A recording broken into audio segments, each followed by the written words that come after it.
Welcome, everyone, and thank you for standing by. At this time, I would like to inform all participants that your lines will be in a listen-only mode until the question-and-answer session of today's conference call. If you would like to ask a question at that time, please press star 1 on your touch-tone phone to ask a question. Today's conference is being recorded. If you have any objections, you may disconnect at this time. I would now like to turn the meeting over to our first speaker, Ms. Linda Abbruzzese. Thank you. You may begin. Thank you, and good afternoon for those of you joining on the East Coast, and good morning for those of you joining us from the West Coast. Thank you for joining us for our fourth webinar from our Exporting to Mexico webinar series, which is the Incoterms Review and Incoterm Common Practices in Mexico webinar. My name is Linda Abbruzzese, and I am a Senior International Trade Specialist for the Global Knowledge Center at the Department of Commerce. This webinar is being brought to you in cooperation by the Global Knowledge Center and the U.S. Foreign Commercial Service in Monterrey, Mexico. And I'd like to welcome all the U.S. Foreign Commercial Service clients and other participants joining us from all across the United States to learn about Incoterms. In this webinar, you will learn about which is the most appropriate Incoterm to use when exporting to Mexico. You will also learn who should pay insurance and transportation when exporting to Mexico, and about the Incoterm common practices in Mexico. You will be able to ask questions and get answers from the speakers. Now, for those of you who just joined, you can still log into this webinar by entering the URL website and passcode per the instructions that were sent to you by email. We do have a few housekeeping details to make sure everyone gets the most benefit from today's webinar. You'll be able to hear this presentation via your telephone and view it simultaneously via your computer. So if you're not hooked up through both, please take a moment to do this. And if you are experiencing any technical difficulties, please press star 0 anytime during this presentation. Now, during this webinar, we will be taking voice and written questions. To ask a voice question, please press star 1. To ask written questions, we invite you to type in your questions on your screen as they occur to you during this presentation. There is an icon with the letters Q&A on the upper left-hand side of your screen. Q&A stands for question and answers, where you can click and type in your questions anytime during this presentation. We will compile these questions and present as many as time allows for this presentation. Any type questions which are not answered during this webinar due to time constraints, we will get back to you via a personal email. And for those of you who just joined us, I just would like to remind you that you can still log in to the Internet conference. And before I turn this presentation over to our first speaker, which is Mr. Charles Redding, who's the Director of Operations for the Trade and Limited Forwarding Accent, I would like to introduce you to Mr. Manuel Velasquez, who's our commercial specialist in Monterrey, Mexico. He will give a little bit of an overview of these webinars and what they do in Monterrey, Mexico. So with no further ado, I'd just like to introduce, live in line from Monterrey, Mexico, Mr. Manuel Velasquez. Manuel, thank you very much for joining us. Hey, hello. Thank you very much, Linda. Well, we are here in the U.S. Commercial Service, Monterrey, and we start receiving a lot of questions about customs issues, and this is why we decide to set these webinars to help the U.S. exporters to have a better experience when they are exporting to Mexico. This is why we have this series, and we have information that probably could help you to understand how is the process of import in Mexico. And any question that you have after that you participate in this webinar, we could help you. And any kind of questions or problem that you already have with the Mexican customs or related to the import issues in Mexico, we are your intelligence centers in some way here in Mexico that we could help you. We have several market research. We have contacts, contact list that probably could help you to solve your problems, or at least to have a hint how to do in case of any problem with the Mexican customs. Well, then, with that, we want to start with our friend Charles Redding to talk about Incoterms. Well, Charles. Hi, Manuel. Hello, everybody, and good afternoon from Laredo, Texas. I would first like to thank Manuel and Linda for inviting me to this webinar today. I hope we can explain as clearly as possible some general information regarding Incoterms, and I invite everybody to let me know at the end of the presentation to feel free to ask questions concerning information presented. I'm also accompanied today in my office with Gerardo Manta, who is my Senior Operations Manager here in Laredo. Gerardo's has many years working with Mexican Customs and forwarding, and will be helping me answer any questions specifically to your concerns regarding Mexican Customs. So what are Incoterms? The Incoterms rules, or International Commercial Terms, are a series of predefined commercial terms published by the International Chamber of Commerce that are widely used in international commercial transactions or procurement processes. A series of three-letter trade terms related to common contractual sales practices. The Incoterm rules are intended primarily to clearly communicate the tasks, costs, responsibilities, and risks associated with the transportation and delivery of goods. These are especially so for international transportation. The Incoterm rules are accepted by governments, legal authorities, and practitioners worldwide for the interpretation of the most commonly used terms in international trade. They are intended to reduce or remove altogether uncertainties arising from different interpretation of the rules in different countries. As such, they are regularly incorporated into sales contracts worldwide. I could not imagine dealing with different rules and different names had each and every country independently created their own interpretation and rules for these trade terms.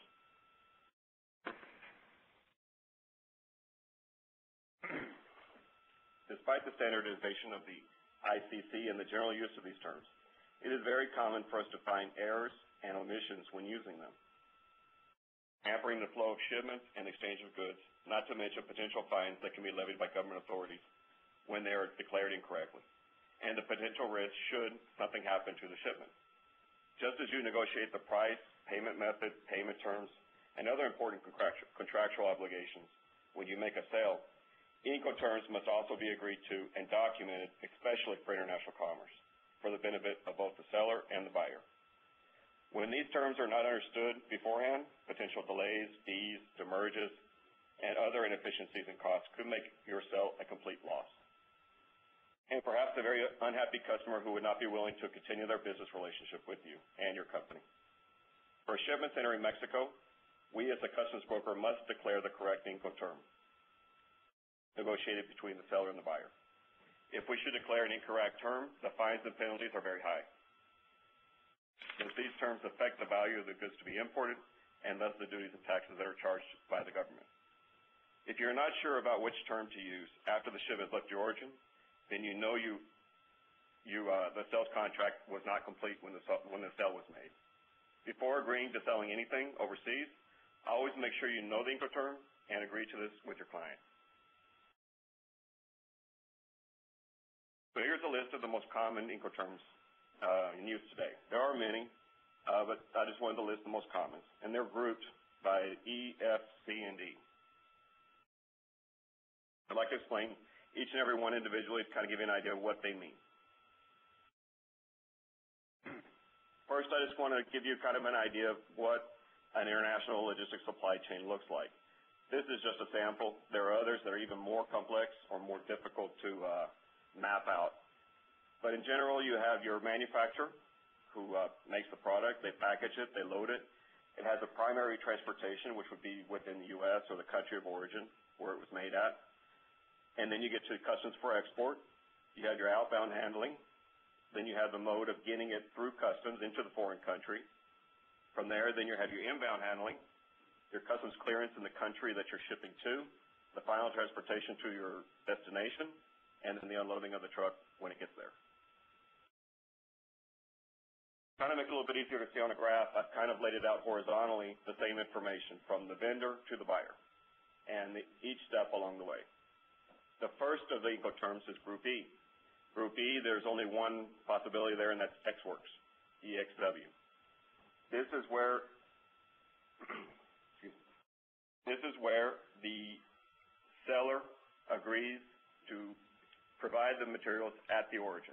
The buyer is going to have to pick it up from there. I use at the very bottom the example of a pizzeria as a simple example of understanding what EXWORKS means. If I order a pizza and go to the store and pick it up, then that's what EXWORKS is. I am the buyer and I'm picking it up myself. I am also taking responsibility from the time I pick up the pizza to the time I get it home to anything that happens to that pizza will be on me. So once the salesperson hands it to me over the counter, if it falls on the floor from my hands, then I'm responsible for buying another pizza. The next group is F group. And F group is when the seller is taking a little more responsibility of delivering the goods to the buyer. So there's three options here. There's FAS, FCA, and FOB. Under F terms, the seller arranges and pays for free carriage in the country of export, including export clearance under FCA and FOB. FAS means free along ship and is followed by a named port of shipment. For example, FAS Los Angeles.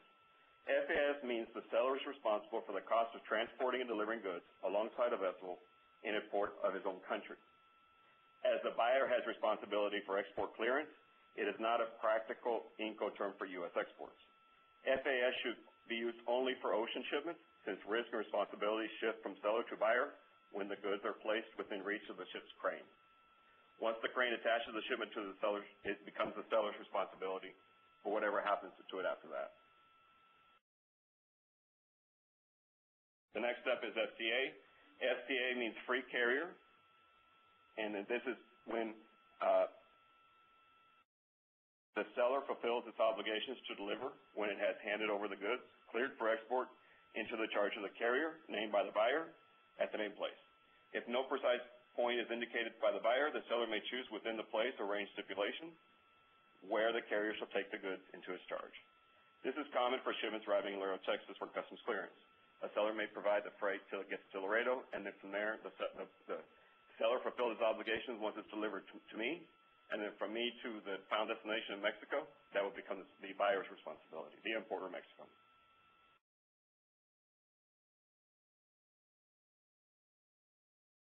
So FOB, and this is one of the most common ones that I see in every invoice, FOB Laredo, FOB, somebody has decided that FOB was just the one-all for Incoterms, when in fact it's very incorrect. FOB means free on board and is followed by the named port of shipment. For example, FOB Houston. With FOB, the goods are placed on board the ship by the seller at the port of shipment. So the seller or the buyer will say, I want my vendor to sell it to me and place it on board this ship at this port. The seller will then arrange transportation until it gets to the port and loads it onto the deck of the ship. And that's basically what happens. FOB means once the container gets on the deck of the ship, it's no longer the responsibility for the seller, it becomes the responsibility for the buyer.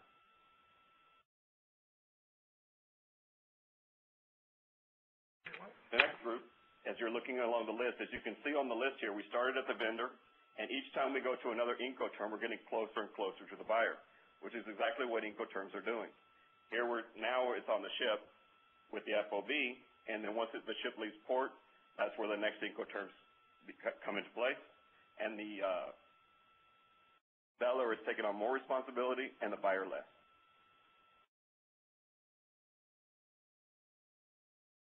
So Group C. Group C is made of 4 Incoterms: CFR, CIF, CPT, and CIP. Again, this is now that it's on an airplane flying to a foreign country, it's on a ship, it's on some type of transportation in a foreign country, or overseas. So CFR. CFR means cost and freight and is followed by a named port of destination. For example, CFR Sydney, Australia. CFR requires the seller to pay the cost and freight necessary to bring the goods to the named destination, but the risk or loss of damage to the goods, as well as the cost increases, are transferred from the seller to the buyer when the goods pass the ship's rail in the port of shipment. Insurance is the buyer's responsibility. So with CFR, you're shipping overseas, but the insurance still belongs to the buyer, not the seller. The next one, CIF, is the same as CFR, but it's only that the seller is providing the insurance for the shipment. So CIF, as the definition reads, is followed by a named port of destination, for example, CIF Miami. CIF is similar to CFR with the additional requirement that the seller purchase insurance against the loss of risk or damage to the goods. The seller must pay the premium. Insurance is important in international shipping more than domestic U.S. shipping, because U.S. laws generally hold a common carrier to be liable for damaged goods. It's not so in foreign shipping. The next is CPT. CPT, carried, paid to, and is followed by the named place of destination. For example, CPT Monterey, CPT means that the seller must pay the freight for the carriage of the goods to the named destination. The risk of loss or damage to the goods and any cost increases transfers from the seller to the buyer when the goods have been delivered to the custody of the first carrier and not to the ship's rail. CIP will be the next one.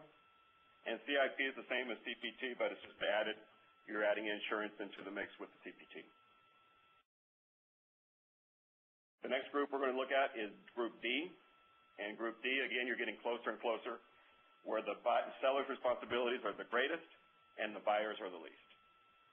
So we have, our first is DAT, which is delivered at terminal, DAP, delivered at place, DDP, delivered duty paid.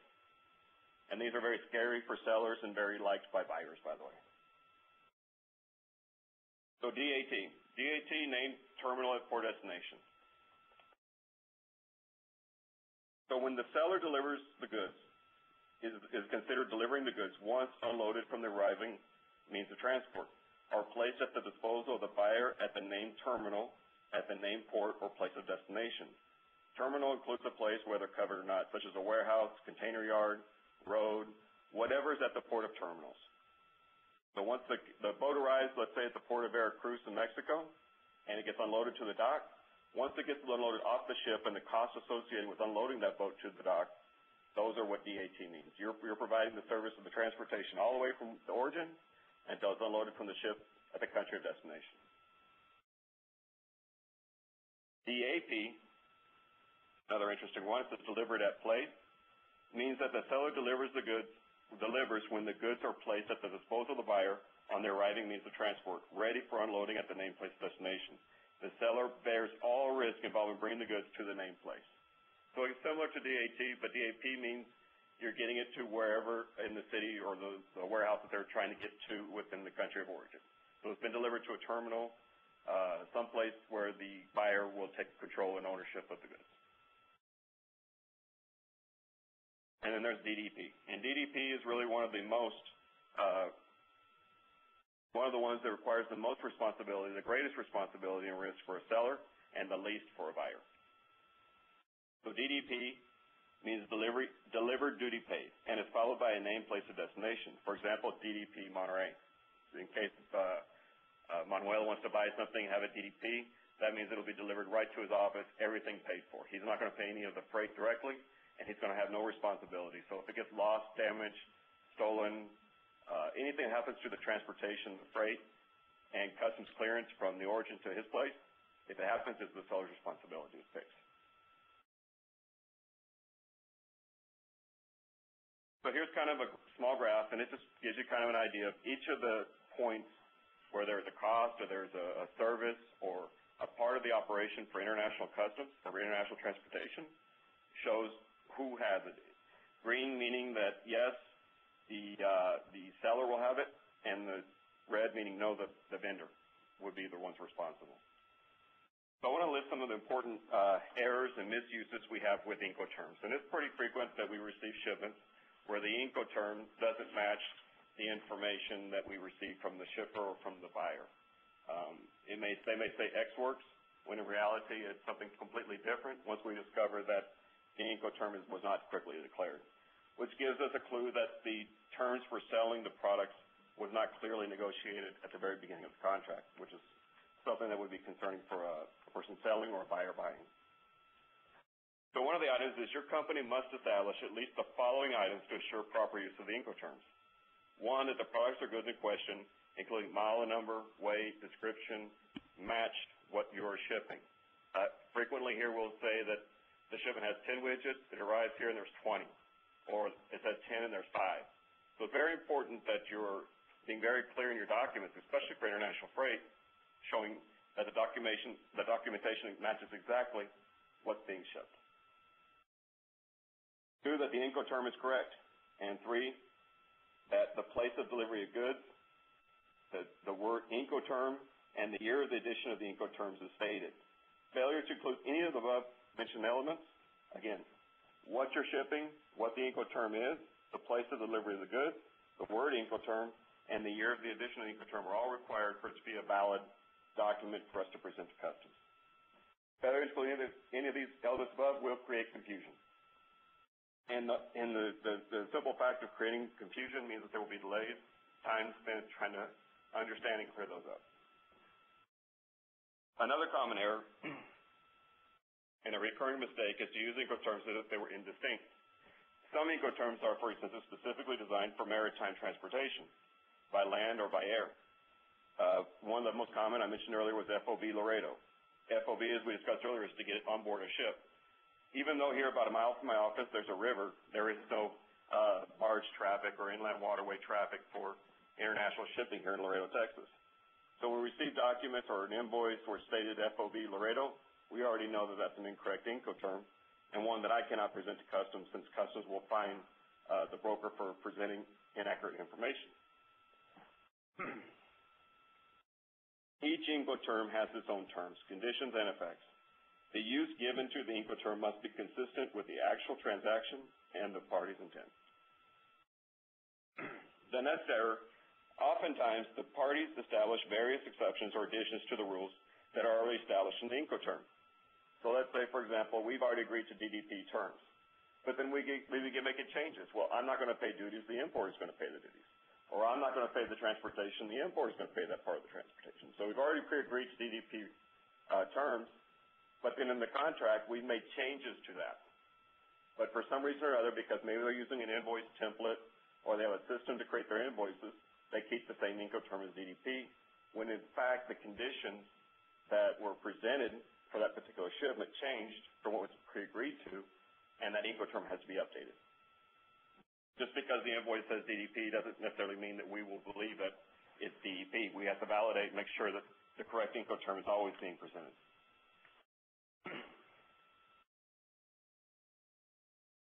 The Incoterm should not be translated or invented. They shall always be used the same initials and their same terms. For example, EXW will always be EXW. You can't take a Spanish language form of EXW and use letters based on the Spanish language version. Again, these are standardized codes made by the ICC, and they should be used in all languages in all countries with the same coding. Another thing is you should use the three-letter coding. A lot of times they'll put X-Works, X-Factory, In-Factory, different names that they think it sounds the same, when in fact it's not generally recognized as In-Factory to be the same as X-Works, especially in international customs. Another one is the term CNF does no longer exist, and we do receive shipments that say CNF Laredo, when in fact CNF is not an Incoterm. The term created outside of the ICC system that a lot of companies use, but in fact for international customs I cannot present the term CNF as a valid Incoterm, since it is not. Failure to use Incoterms correctly will rather present the use of a new term other than an Incoterm. This may not represent any problem provided that the contract clearly states what the term shall be. If you do use something different in a contract, you can, but you have to be very careful to make sure that you stipulate very specifically what those agreements are. You will find an Incoterm that will match your contractual obligations between vendor and supplier. Vendor and customer, buyer. It is also important to establish the year of addition of the Incoterm in your sales contract. This is because there are editions from 1990, 2000, and 2010, and each one has a difference.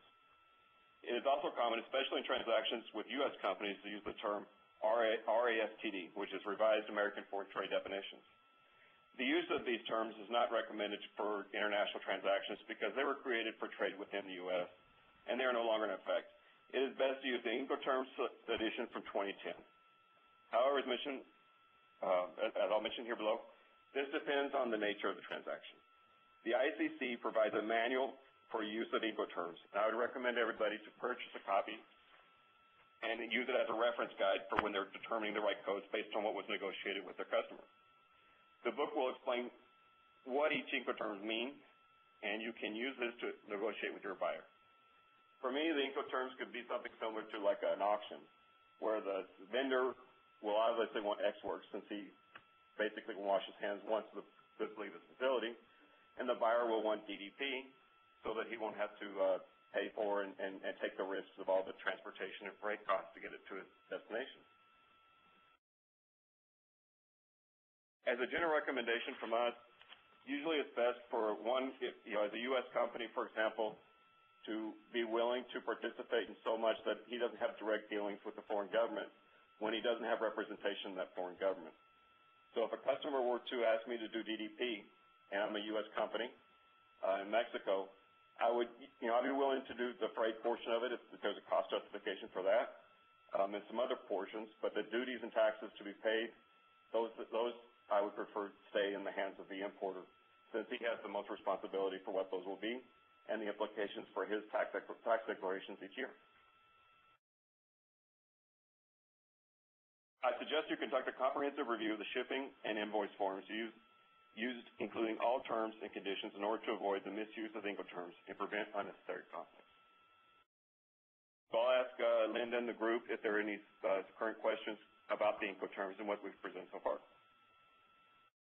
Thank you very much, Charles. And as Charles has indicated, if you have any questions, please ask them. We do have two ways that you can ask them. If you press *1 on your telephone, you can ask a voice question. And if you have any written questions, on the upper left-hand side of everyone's screen, there are the letters Q&A, and I see that we do have one question from Carlos.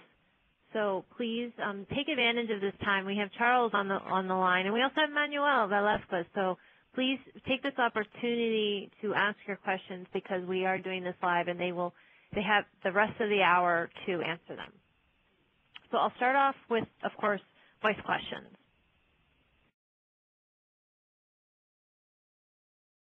Again, it is *1 on your touch-tone phones if there are questions or comments you'd like to make.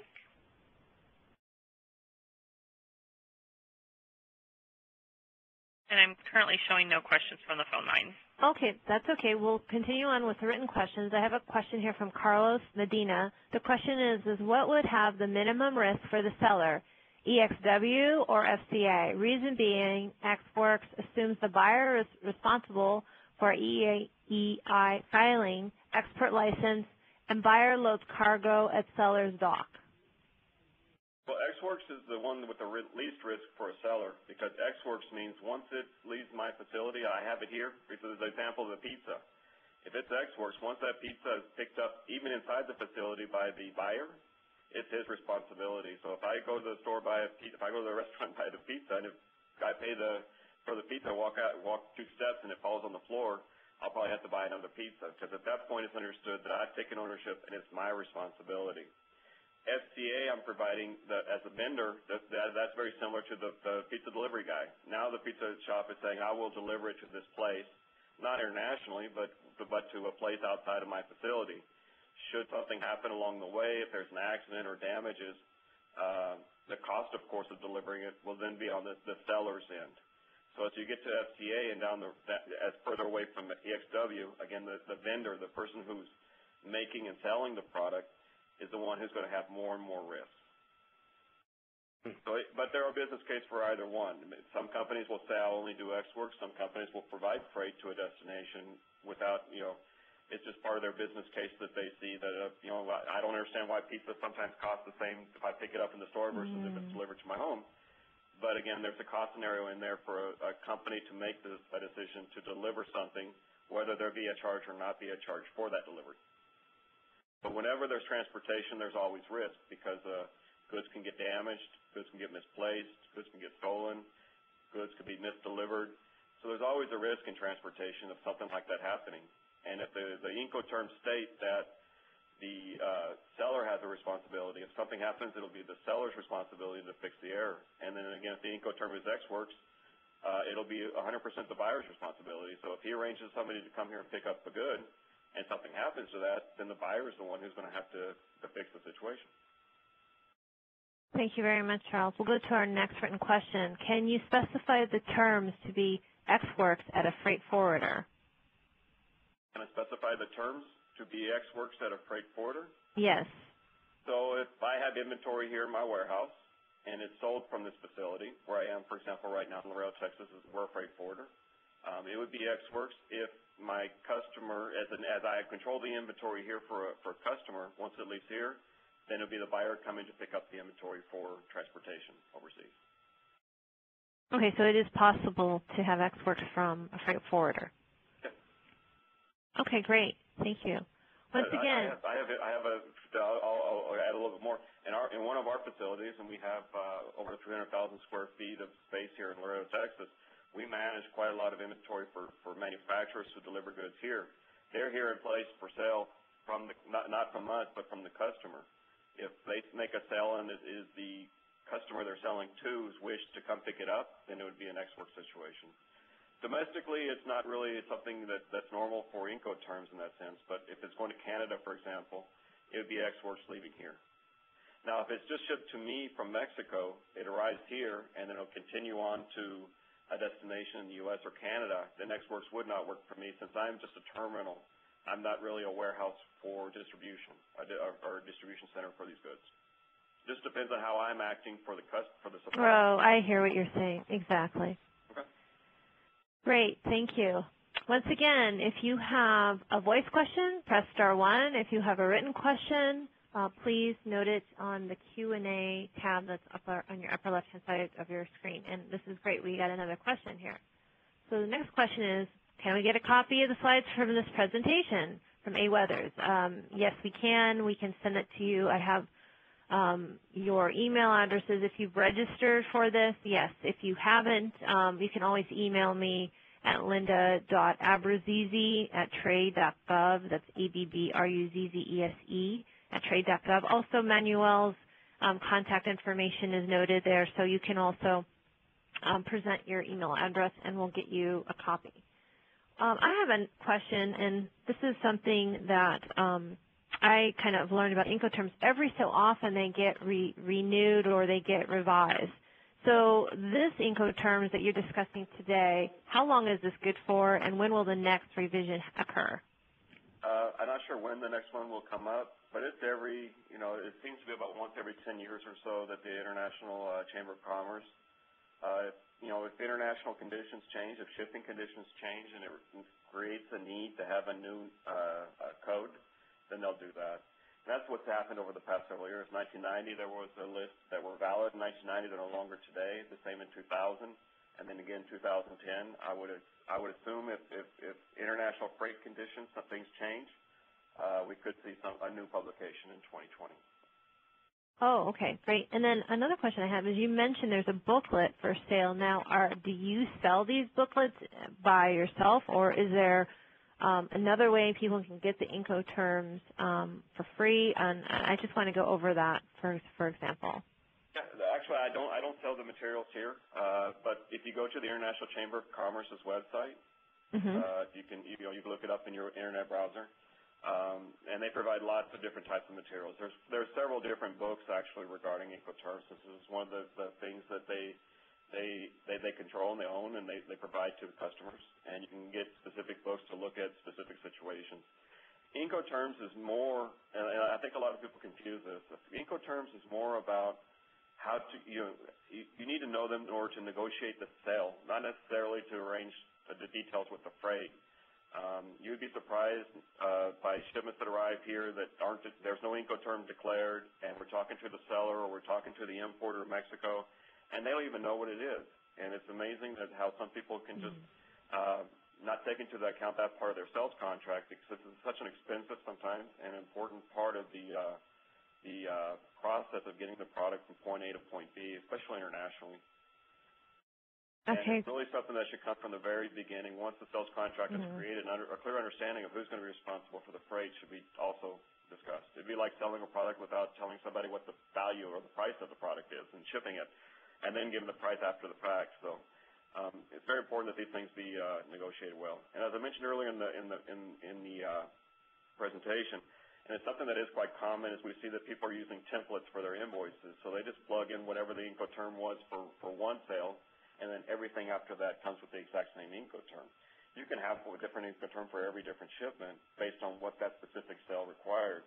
And so that's where we see a lot of times that we get with our suppliers and we get with our importers in Mexico, and that's what we come to find out is they have a template already set up with the Incoterm already spelled out, and so when they create an invoice, it's already there. They don't modify it, and then it comes to us, and as we look at all the information that we have to calculate, for duties and taxes, we understand that Incoterm wasn't the correct one. Okay. How do you know it's not the correct one? You said we could choose whatever Incoterm, but then how do you know it might not be the right one?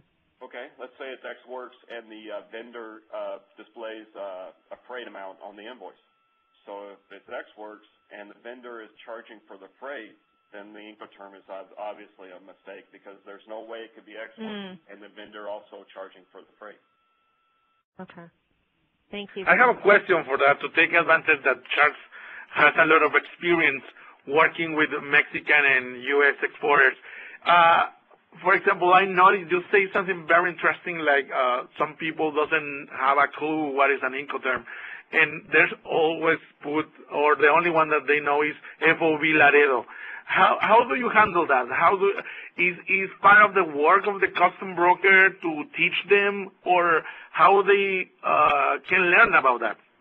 Well, when we receive a shipment from a supplier, normally our customers are in Mexico. So the customer, the manufacturing plant in Mexico is normally buying from foreign suppliers. So there could be 100, 1,000 different suppliers shipping products to them through us in Laredo.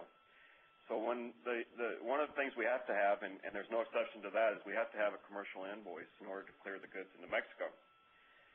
If the information that's on that document isn't accurate, it could be anything. If the part number doesn't match, if the description, quantity, if the country of origin, if the weight, Incoterms, anything on that document does not match 100% to what is physically on the truck, or the information that's presented is not accurate. If the name of the customer is misspelled, for example, if they have information on there that is obviously not accurate, we have to have that corrected. And that's what creates a lot of the delays in getting shipments into Mexico, is when the documents we receive don't match either the physical inventory of the shipment or the information as far as the vendor's name, the supplier, the customer's name, the Incoterms listed don't match. And the only option there is that I go back to the vendor and have him correct the invoice and present it again to me so that I can attach it to the shipment and get ready to present it to Mexican Customs.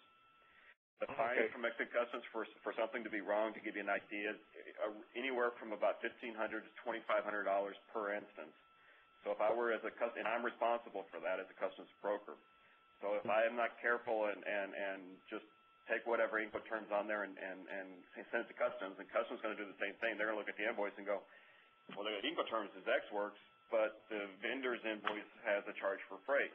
So it may or may not affect the value of the goods in Customs and their an omission of taxes in Mexico, but that inaccurate information is enough to warrant a fine or a penalty against the customs broker. Okay.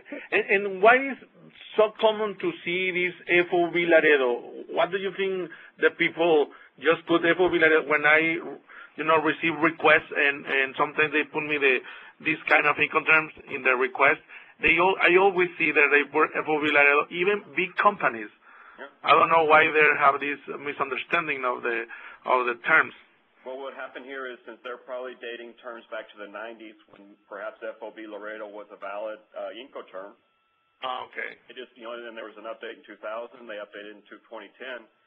So in the past, it was, maybe FOB Laredo was the perfectly fine one, but now today, free on board only is to get it on the dock of a boat and not to a warehouse in Laredo, Texas, where there are no boats. It's just common, that people just kept FOB, thinking that FOB is the only Incoterm, and I'm not attacking anybody, but it's just kind of laziness to check and see what actually the Incoterm is. I think in years past, Customs, perhaps in Mexico and in the U.S. as well, perhaps they weren't as strict as it comes to the terminology or the codification there of the Incoterms, and there's less fear of what could happen should Customs question that term. The reason why Customs today is very strict on this is because Incoterms do impact the value of the goods for Customs. If you were to ship a $10 pizza from Chicago to Laredo, for example, and the freight costs $100, the value in Customs is everything added on top of the value of the goods. So it would be $110 plus the handling charges here in Laredo, Texas. And that duties and taxes are going to be based on that total amount. So that's why these Incoterms are so important. If the supplier is saying I'm providing STA Laredo and the cost of freight is included in the price of the pizza, then Customs would understand that they're not going to look for the freight. But if it's ExWorks, the first question Customs is going to want to know is, well, what was paid in freight to get it from the origin to the port of entry here in Laredo, or port of entry in Brownsville, port of entry all along the Mexican-U.S. border. Very good point. Thank you very much, Charles. Thank you very much, Charles. Next question is from A. Weathers. The question is, what level of fines could you face for incorrectly declaring the Incoterms on your documents, more specifically on the commercial invoice, and who monitors these violations? Well, the fines can vary. I mean, if I incorrectly declare an Incoterm and it impacts the value of the Customs value declared, there will be fines, one, for the error in the Incoterm, which today I believe runs between $1,500 and $2,500 per instance. If there's a tax evasion, which is what they would call it, whenever we give them something that's not, if I were to declare a diamond ring at $1 and send it to Customs and I only paid 15 cents in taxes because I declared it as $1, Customs will say, I ain't worth $1, and they'll charge up what the total value is, their true value is of the good, and then fine me on the taxes by, I believe it's 130% of the total taxes omitted. The other risk there for the broker is they could cancel my license, and the risk for your buyer in Mexico, if he's an importer of record, he could have his importer of record canceled as well for very large and obvious fraudulent presentations to Customs. So it's something we have to be very careful with. We don't want to send anything to Customs that is inaccurate, since the fines and penalties are stiff, and the consequences for both broker and importer can also be very stiff. Another common thing, and who controls that? There's a department in Mexico called Secretaría de Hacienda, Crédito Público. They're basically the Mexican IRS, and they're the ones that are in charge of the tax services for Mexico. So all this is enforced by SHCP, and anything that happens would happen through them. Okay. Great, thank you. Once again, if you have a voice question, please press *1. Also, if you have any more written questions, please note them in the Q&A section. Once again, this is a great opportunity to talk with Charles. He sounds great and very knowledgeable in this area. Linda, I didn't mention this in the presentation, but just with the question you had, it made me think. Another issue we've had with ExWorks, and it's pretty common, is today in international shipping, you must have treated pallets, certified treated pallets, and it must have the international seal, the IFF seal on it, that shows that this pallet has been heat treated or chemically treated to avoid pests, insects living in the wood. Yes. When you do ExWorks, the responsibility for that palletization is the buyers, not the vendors. The vendor can put it on whatever pallet he wants to. Very good point. You're responsible in ExWorks. The buyer responsible in ExWorks is to make sure that the right pallets are used and the cost of those pallets as well. So when you negotiate ExWorks conditions, be sure that it's the buyer's responsibility to make sure those done. A lot of times we receive shipments with untreated lumber. The term is ExWorks. It becomes the buyer's responsibility of paying for us to either perform the heat treating or the chemical treating of the wood, or to if it's SDA, the responsibility then transfers back to the vendor, because he's the one who's responsible for placing the goods at the point of entry. And if they're non-compliant, that could be, the Incoterms could impact more than just the freight. This is another thing to consider for vendors and buyers when you talk about international wood. So are you saying that with international wood also, it's always going to be the buyer's responsibility, even if it's not ExWorks? Or are you saying that it just depends on the Incoterm? Well, it's always a requirement. You're never going to be able to, the Incoterm is not going to get you away from using the treated pallets. Here it is, the cost for that. Who's going to absorb that cost? If it's DDP, of course, the vendor is 100% responsible for everything. So definitely having those. A vendor should know if I'm shipping overseas, I have to use treated pallets. But if it's ExWorks, it's usually, then it transfers maybe not from the vendor's responsibility, more towards the buyer's responsibility, since the buyer is responsible for packing, palletizing, and loading the shipment from whatever warehouse in the foreign country it's going to be picked up at. So I'm just saying it's a cost, because it is a cost when freight arrives here and it doesn't have treated pallets. There's a cost to either get it treated or B, change out the pallets. Okay. And with the Incoterm negotiated, you're basically saying, is my vendor responsible to put a pallet, and what type of pallet they're supposed to put on there? And if it's ExWorks, he has no legal responsibility to provide any certain type of pallet. There may be agreements even with that. We're saying, okay, we have exports agreements, but I tell my vendor you are going to use certified pallets. That's fine, as long as it's stipulated in the contract so that when it comes here, and if it doesn't have it, there's a huge cost of getting those things repalletized or fumigated. So the Ex-Works also brings into context a lot, and a lot of these Incoterms has a lot more context into what can happen down the road.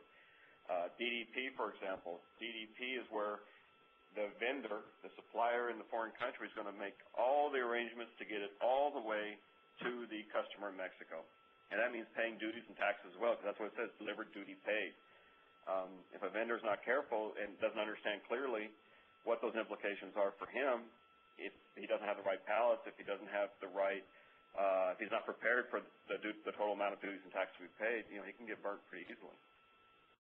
Just last week, I had a Canadian company contact me and said they want to do DDP for a customer in Mexico. And after calculating what the taxes would be, the freight would be, the drayage meaning the crossing of the bridge, once he added these costs together, he realized that he would have no margin. He would make no money with his sale. And so he had to go back and rethink again what terms he's going to work with his vendor. If it worked out, great. He would have been more than willing to provide DDP.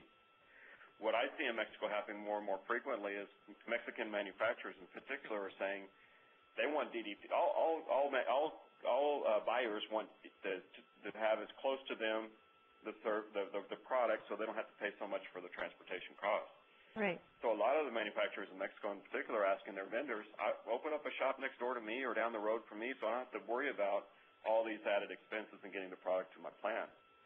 One of the offerings we have in our company and other companies as well is called a service maquila. And what a service maquila does, it's a company registered with the government, and it acts as the importer of record.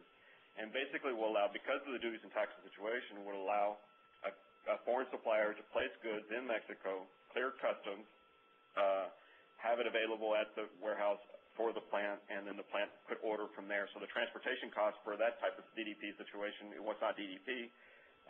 It is until it gets to the maquiladora, but from the maquiladora to the plant, it could be just a block away to deliver the parts.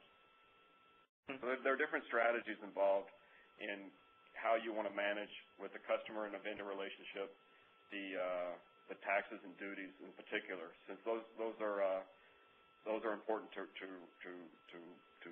review. In Mexico, if you're selling a product that's going to be sold in Mexico to consumers, the VAT tax or sales tax in Mexico is 16%. So if you're a foreign company and you're offering to pay the 16% VAT tax, that's a lot of money to agree to. If the Mexican company were to pay the VAT tax, they wouldn't have that problem since they would get the money back from the government. A foreign company can't petition the government for that money back. So there are a lot of tax implications there.